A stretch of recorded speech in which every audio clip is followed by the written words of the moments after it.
기쁘게 받으신 줄 믿습니다. 오늘 이 시간에 우리에게 주시는 말씀은 베드로전서 5장 6절에서부터 11절까지의 말씀입니다. 저와 여러분이 한 절씩 교도하고 마지막 절은 합독하도록 하겠습니다. 제가 먼저 봉독합니다. 그러므로 하나님의 능하신 손 아래서 겸손하라. 때가 되면 너희를 높이시리라.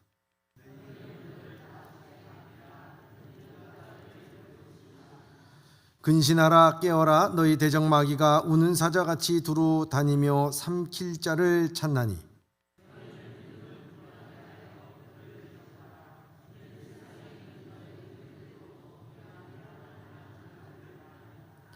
모든 은혜의 하나님 곧 그리스도 안에서 너희를 부르사 자기의 영원한 영광에 들어가게 하신 이가 잠깐 고난을 당한 너희를 친히 온전하게 하시며 굳건하게 하시며 강하게 하시며 털을 견고하게 하시리라.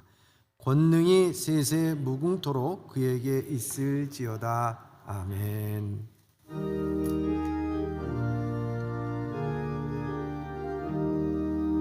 사랑합니다. 감사합니다. 축복합니다. 승리 인사 나누시면서요. 사랑합니다. 감사합니다. 축복합니다. 승리하세요. 할렐루야. 저는 오늘 본문의 말씀을 통해서 믿음은 가정하에서 행동하지 않습니다 라는 제목으로 말씀을 나누려고 합니다. 심리학자 에머리와 제임스 캠벌이라고 하는 사람이 이렇게 얘기를 합니다. 위험 요소는 과대 포장하고 그것을 해결할 수 있는 능력은 과소평가하면 불안에 빠지게 된다는 것입니다. 다시 한번 얘기합니다. 위험 요소를 과대 포장하고 거기에 대해서 해결할 수 있는 능력만 과소평가하면 우리는 불안에 빠질 수밖에 없다. 이렇게 말하고 있습니다. 불안은 무엇인가 나쁜 일이 벌어진다고 하는 가정하에서 행동할 때 생긴다는 것입니다. 두려운 상황이 닥치면 속수무책으로 당할 수밖에 없는 예감에 불안이 싹트게 됩니다. 대개 과정된 감정일 뿐이지만 우리는 모두 불안과 공포를 느끼게 됩니다. 얼마나 이것을 자주 느끼냐 하면 그것에 비슷한 느낌에 대한 단어들이 참 많습니다. 두렵다, 조마조마하다, 걱정된다, 염려된다, 골치 아프다, 허둥댄다, 안달복달하다, 소름 끼친다 등등 다양한 표현으로 우리는 표현하고 있습니다. 사랑하는 예보의 성도 여러분, 지난 한 주간 동안 얼마나 소름 끼쳤습니까? 얼마나 불안했습니까? 허둥대지는 않았습니까? 골치 아프지는 않았습니까? 인생을 살아가면서 두려움과 불안 없이 살아가는 사람은 아무도 없습니다. 그러나 두려움과 불안은 우리의 인생을 불행하고 슬프게 만들 수 없음에도 우리를 슬프게 만들, 우리를 불행하게 만들 때가 있습니다. 그것은 바로 믿음이 아니라 가정하에서 만일이라고 하는 일어나지도 않을 만일이라는 것에 대해서 생각하고 행동했기 때문이라고 하는 것입니다. 사랑하는 우리 아이가 물에 빠졌습니다.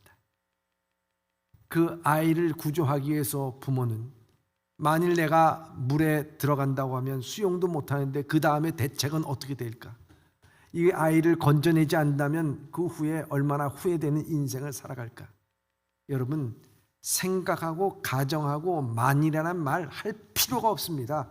무조건 뛰어 들어가게 돼 있습니다.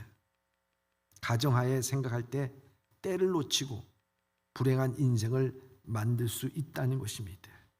아이의 생명을 구한다는 것 외에는 다른 생각을 할 수가 없습니다. 사랑하는 사람이 위험에 처해 있을 때는 가정하지 않습니다. 마찬가지로 사랑의 하나님은 우리에게 행하시는 섭리는 만일과 가정하에서 행하시는 것이 없습니다. 만일 그것을 믿는다고 하면 우리 또한 인생의 가정하에서 불안과 또한 두려움에 행하는 불행이 없어야 된다는 것입니다. 이스라엘 백성들이 그 가나안 땅을 들어갈 때 첫 관문이 여리고성이었어요. 여리고성을 무너뜨릴 때 하나님께서 주신 전략이라는 것은 하루에 한 바퀴씩 돌고 7째 날에 7번 벗고 소리치라는 것입니다. 그런데 하루에 한 바퀴 돌 때에 거기에 사람들이 과연 우리가 돈다고 무너질까? 무너지지 않으면 어떻게 될까? 우리가 만약 이거 헛수고는 하지 않을까? 여러분, 가정하고서 돌지 않았습니다. 돌래니까 돈 거예요. 믿음으로 돈 거예요. 그럼 아브라함이 하나님께서 그를 불러서 본토 친척 아비의 집을 떠나 내가 지시할 땅으로 가라고 했을 때 내가 이거 과연 떠나는 게 맞나? 가서 내가 뭘 하게 되지?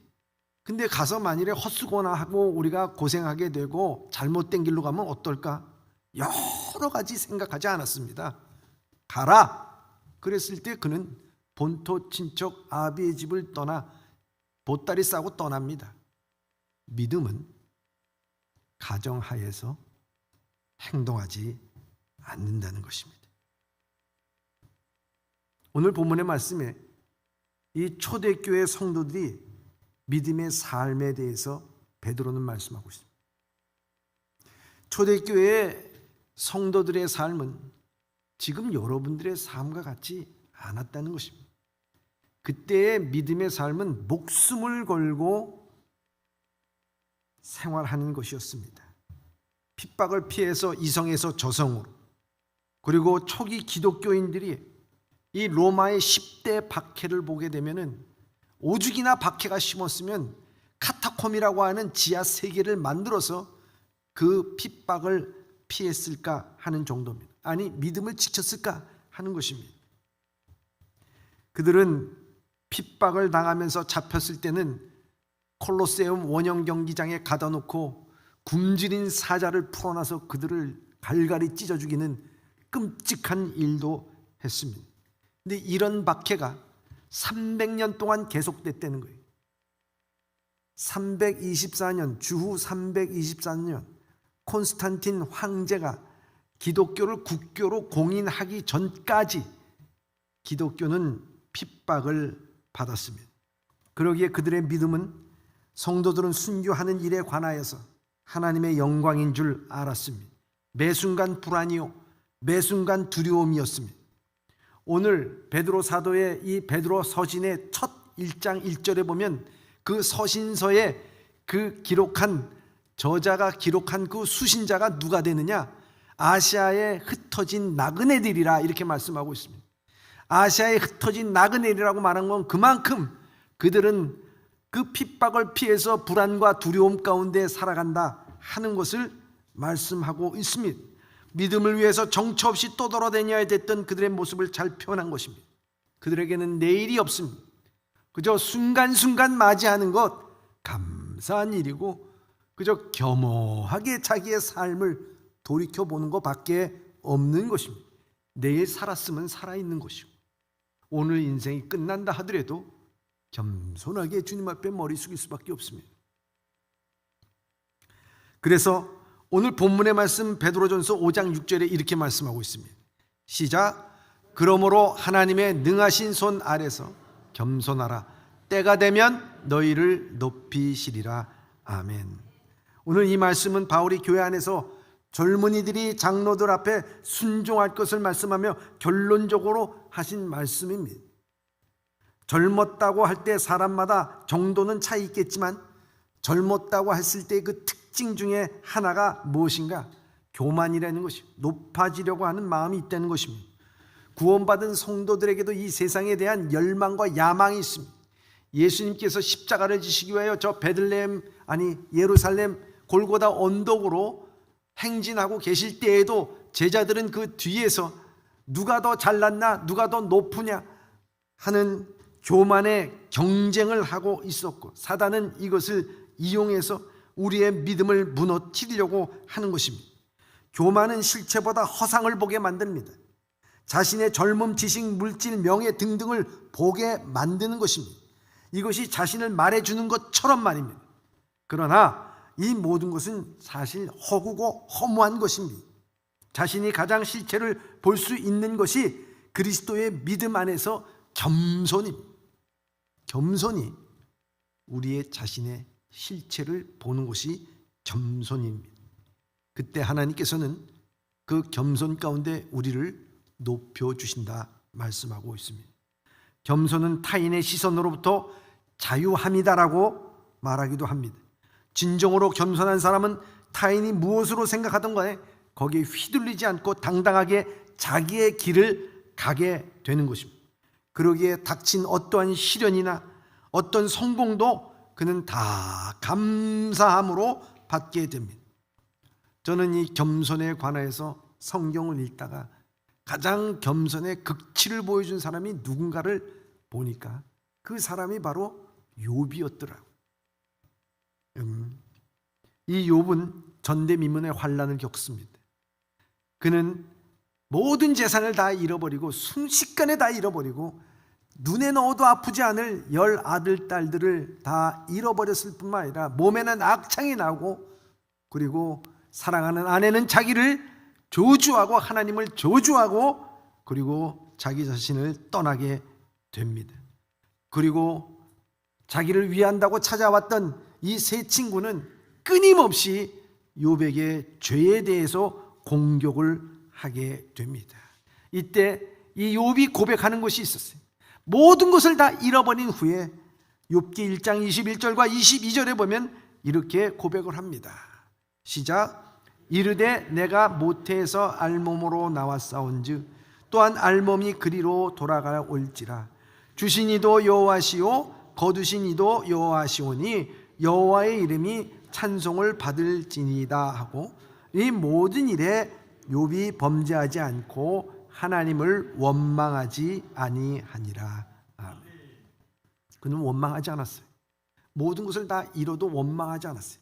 근데 그 후에 이 세 명의 친구들이 와서 계속적으로 욥에게 죄에 대해서, 잘못에 대해서, 결점에 대해서 이 욥을 공격하는 것을 볼 수가 있습니다. 그때 이 욥은 차라리 죽었으면 좋겠다. 거기에 대해서 그는 너무 마음이 아파서 하나님 앞에 하소연을 합니다. 차라리 내가 태어나지 않았더라면. 마지막에 가서 하나님은 이 욥과 세 친구에게 나타납니다. 하나님의 섭리와 우주의 질서에 대해서 물어보지만 아무도 대답하는 이가 없습니다. 그것을 들을 때 욥이 비로소 깨닫습니다. 그리고 그는 욥기 42장 5절에 이렇게 결론적으로 고백을 합니다. 시작. 내가 주께 대하여 귀로 듣기만 하였사오나 이제는 눈으로 주를 배움나이다. 아멘. 여러분, 이 말 이해하는 거 쉽지 않습니다. 근데 이 말을 쉽게 비유하자면 이렇습니다. 추운 겨울날 우리 코트를 입었습니다. 그런데 등이 간질간질해요. 그래서 옆 사람한테 나 좀 등 좀 긁어줘. 그런데 코트 위로서 등을 긁었습니다. 긁긴 긁었는데 시원합니까? 안 시원해요. 이와 마찬가지라고 하는 것입니다. 하나님하고 멀리 떨어져 있습니다. 아주 가깝게 뵙지는 못한 것입니다. 이유는 마치 오버코트처럼 자녀, 재산, 건강, 아내, 사회적 체면, 자존심 이런 것들에 의하여 이 욥의 영혼은 두껍게 덮여 있었던 것입니다. 이제 하나님은 그것을 다 벗겨내기 시작합니다. 고난을 통해서, 역경을 통해서, 세 친구의 비난을 통해서 하나하나 벗겨놨어요. 아무것도 남겨놓은 것이 없이 정말 언동설 안에 나목과 같이 삭풍을 맞고 아파합니다. 아파하죠. 당연히 아파하고 괴로워합니다. 왜 아파할까요? 이것은 바로 자기가 사랑하는 대상들이었기 때문이라는 것입니다. 사랑하지 않으면 아플 것도 없습니다. 그런데 상실의 아픔이 있다는 것은 그것을 사랑했다는 거예요. 여러분, 목회자가 성도의 아픔을 보고 아픈 것은 사랑하는 것입니다. 여러분들, 누군가의 우리의 아픔이 있고 질병이 있다고 그랬을 때 그것을 두고서 아파하지 않으면 사랑하지 않는 것입니다.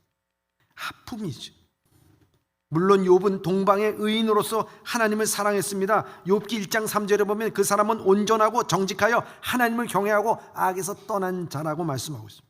욥의 마음 깊은 곳에서는 첫 번째는 하나님을 사랑하는 마음이 있으면서 또한 자녀와 재산과 이 모든 것에 정을 붙이고 사랑하고 아끼면서 살아갔던 것입니다. 이것들이 하나하나 한꺼풀 두꺼풀 그를 영혼을 감싸기 시작했습니다. 마치 이것이 오버코트처럼 그를 두툼하게 감싸, 그 안에서 그는 따뜻할지는 몰랐을 것입니다. 근데 그 안에서 하나님이 안 보였습니다. 그리고 귀로만 듣고 하나님은 살아계시다, 그는 믿음으로 나갔지만은 하나님께서는 그 모든 코트를 하나하나 벗겨 나가셨다고 하는 것입니다. 마지막 알몸이 됐을 때, 적신이 될 때 그는 하나님을 보게 됐습니다. 느끼게 됐습니다.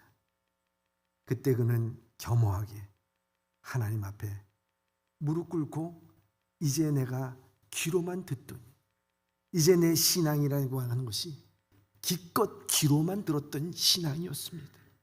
하나님, 내가 벗고 보니 이제 주님을 보게 됐습니다. 원망이 아닙니다. 겸허하게 자기가 있는 자리에 하나님을 봤다라고 말하는 것입니다. 그렇기 때문에 겸손은 다 잃어버린 다음에 얻는 것이 아니라 하나님의 실체를, 하나님 앞에서 자기의 실체를 똑바로 본 자들이 갖는 것이 바로 겸손이라고 하는 것입니다. 그러기에 이 겸손한 자는 인생이 불안하거나 두려워할 것이 없습니다. 겸손할 때 하나님께서는 그를 높이 인도해 주실 줄 믿습니다. 겸손한 자의 속에는 굳건한 믿음이 있습니다. 그래서 바울은 그것을 베드로전서 5장 7절에 이렇게 표현하고 있습니다. 시작. 너희 염려를 다 주께 맡기라. 이는 그가 너희를 돌보심이라. 아멘. 사랑하는 성도 여러분, 염려라고 하는 것은요, 실체 있는 것이 아닙니다. 그건 가정에 하는 것입니다. 만일입니다. 오늘 우리가 당면한 현실을 보면 염려를 안고 살아갈 요소들이 가득 차 있습니다. 어떻게 전개될지 모르는 세계 정세와 수시로 변하는 남북의 관계, 그리고 경제의 혼란, 그리고 선거가 그렇습니다. 치솟는 물가가 그렇고 경제 해결의 실마리는 보이지 않고 백년지기로 새겨나가야 될 교육 문제는 계속 난제로 삼고 있고, 팬데믹이 끝나게 되면 다른 팬데믹이 온다고 얘기를 하게 되고, 모든 것이 현실이 그렇습니다. 우리의 염려는 어디 이것뿐이겠습니까? 숱한 염려 가운데 삽니다. 그러나 우리가 항상 잊고 사는 것 중에 하나가 뭐냐면, 염려한다고 해결되는 것 아니라고 그것을 알고 있으면서 그걸 잊어버리고 살고 있는 것입니다. 이 시간 사랑하는 예범의 성도님들이 갖고 있는 염려가 뭡니까? 불안한 것이 무엇입니까? 그것이 무엇이든 염려한다고 해결되는 것이 아닙니다. 우리의 인생을 갉아먹는 두 개의 적이 있습니다. 하나는 어제에 대한 후회요, 다른 하나는 미래에 대한 염려라고 하는 것입니다. 여러분 기억하십시오.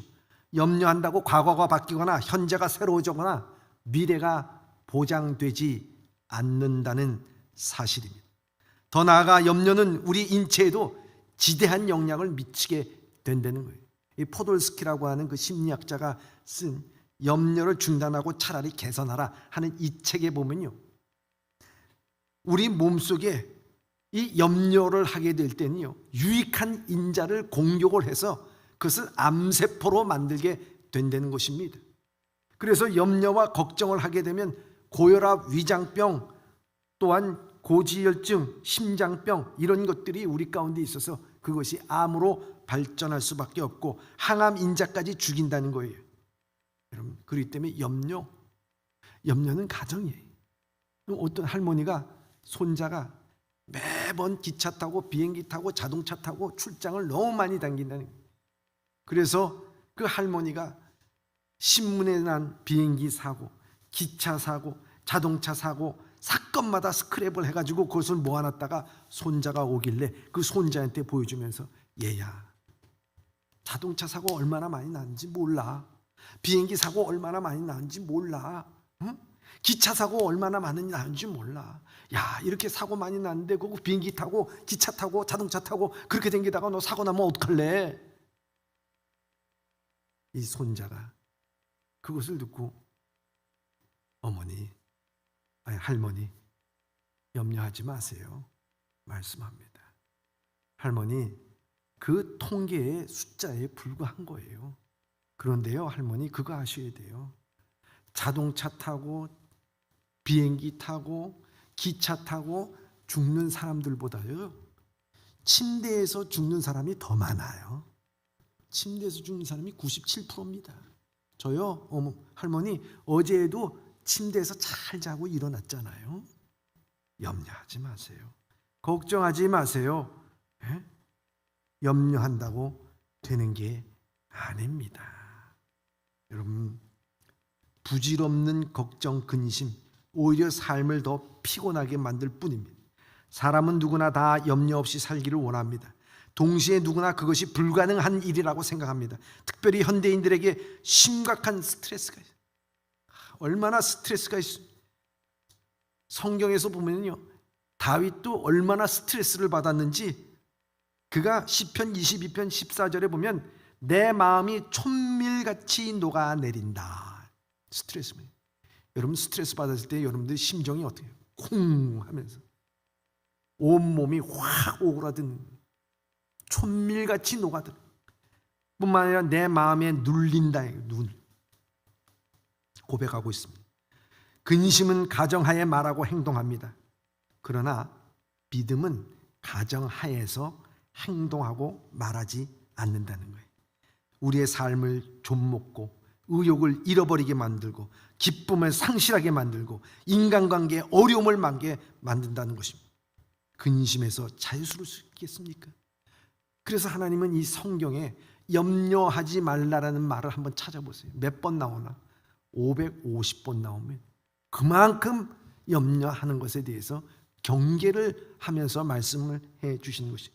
그래서 예수님께서는 마태복음 6장 27절에 이렇게 말씀하고 계세요. 시작. 너희 중에 누가 염려함으로 그 키를 한 자라도 더 할 수 있겠느냐. 아멘. 염려 아무것도 할 수 있는 것이 없다라는 거예요. 이 염려한다는 것이요, 쪼개다, 갈라내다 하는 것입니다. 거기에 마음이란 것이 합쳐진 거예요. 염려라고 하는 건 우리의 마음을 갈라놓고 쪼개놓는다고 하는 것입니다.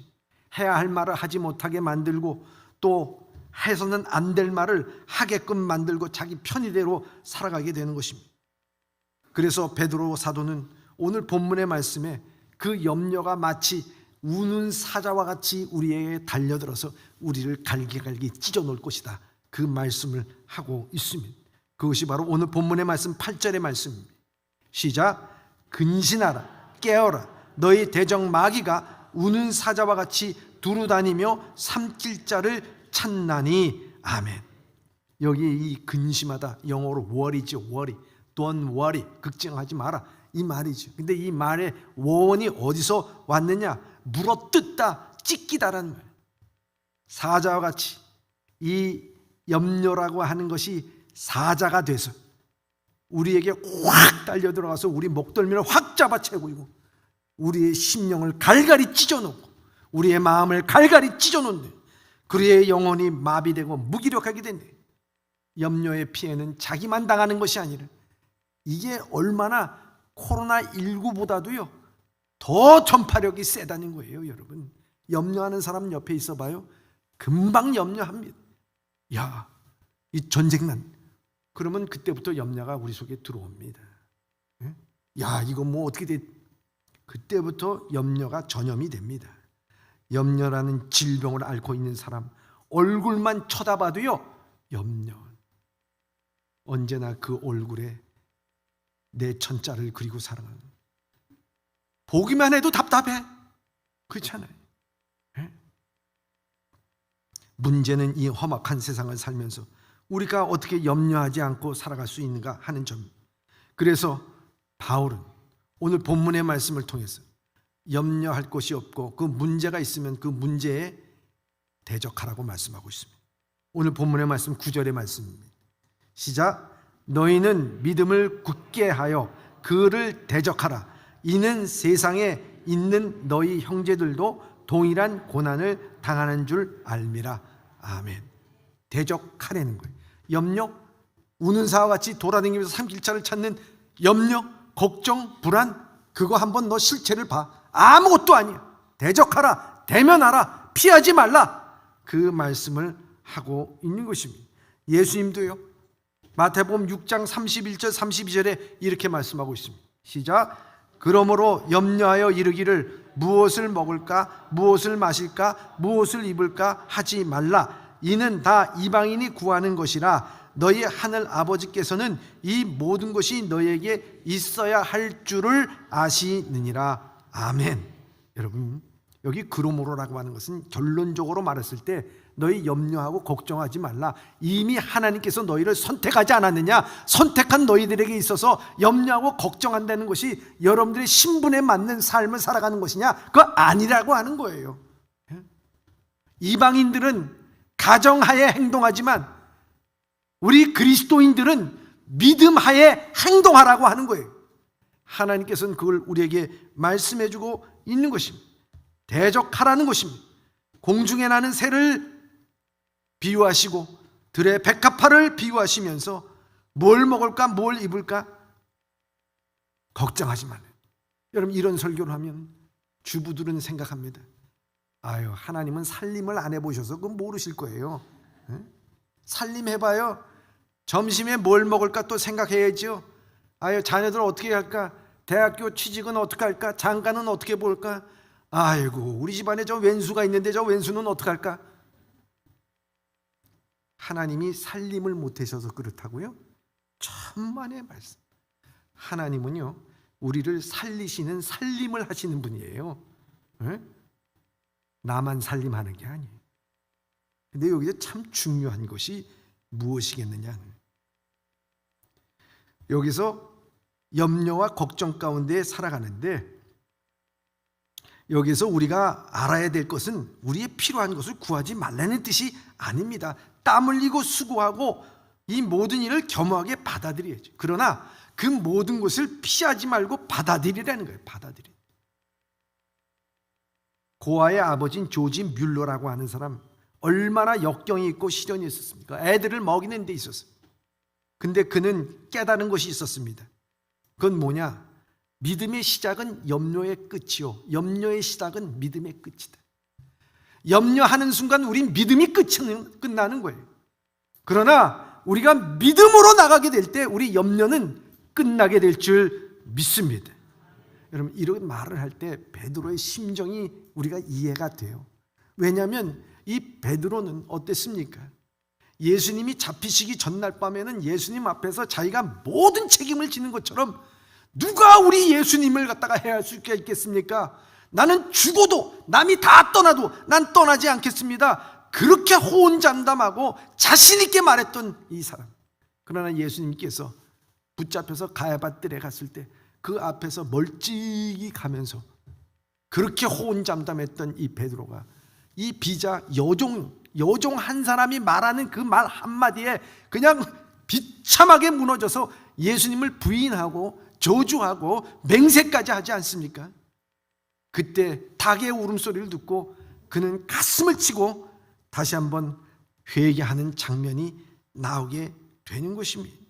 뭐가 그렇게 두려워서, 뭐가 불안해서 주님 마음에 붙잡히시면 전날 밤에도 그는 당당했던 그가 왜 그렇게 불안하고 왜 근심이 있고 뭐가 두려웠겠는가 하는 것입니다.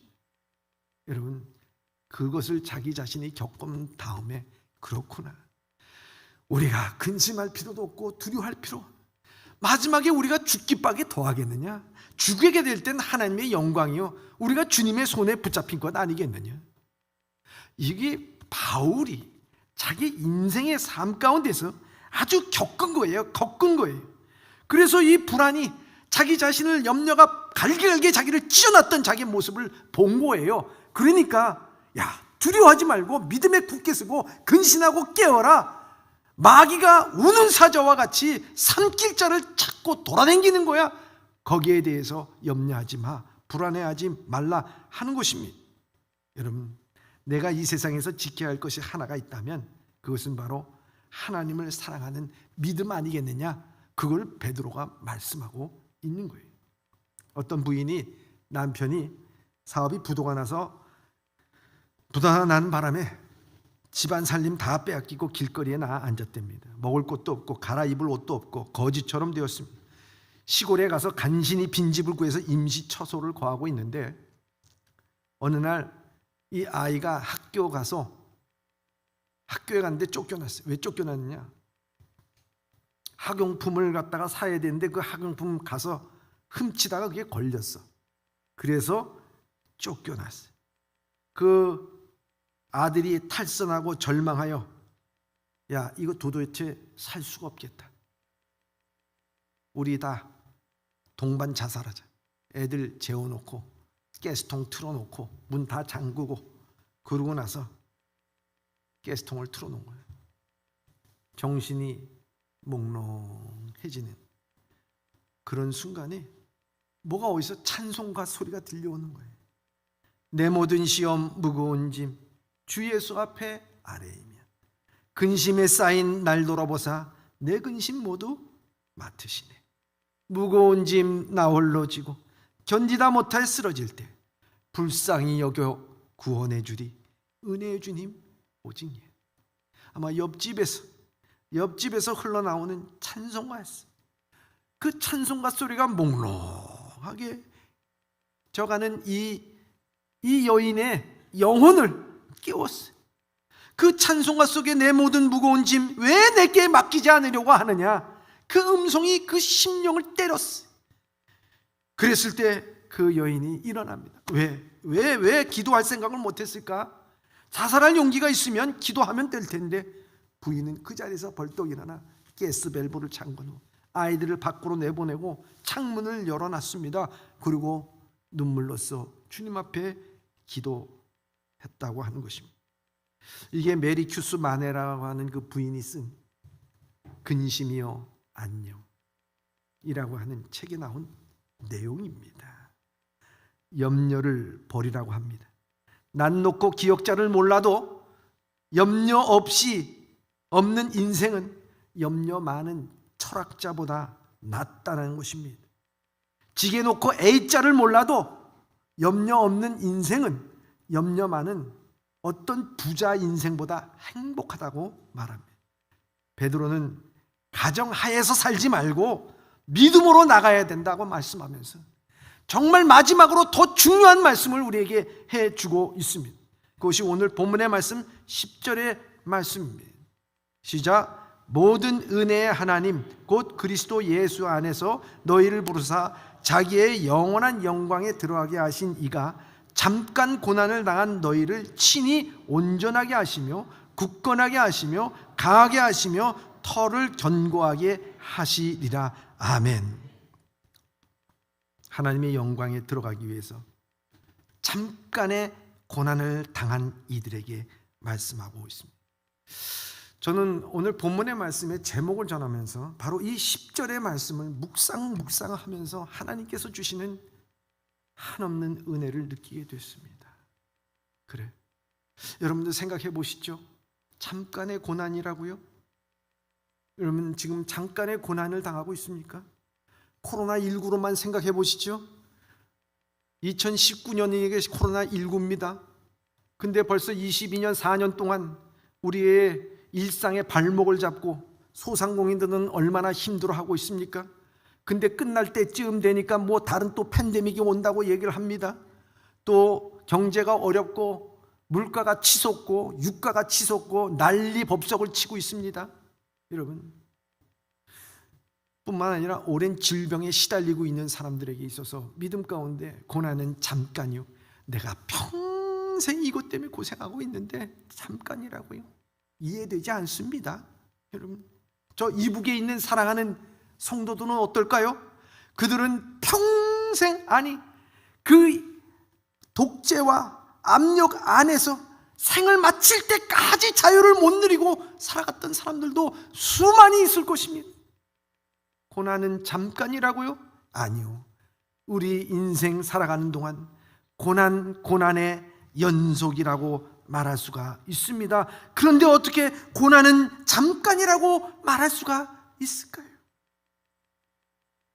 그런데요, 저는 이 말씀에 고난은 잠깐이라고 하는 말이 중요한 것이 아니라 그 뒤에 이 바울이 하는 말씀이 더 중요하다, 이 베드로가 한 말씀이 더 중요하다고 하는 것입니다.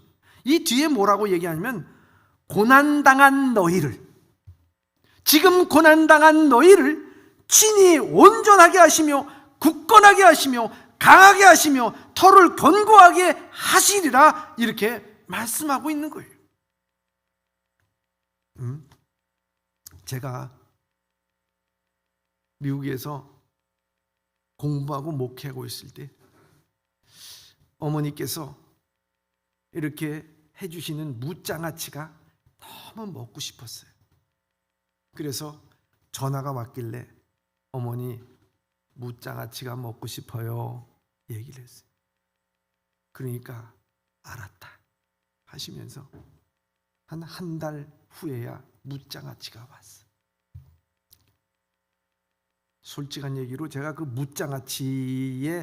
무장아찌를 보기 위해서 아마 그 포장을 아마 거짓말 안 못하고 1시간 동안 뜯었을 거예요.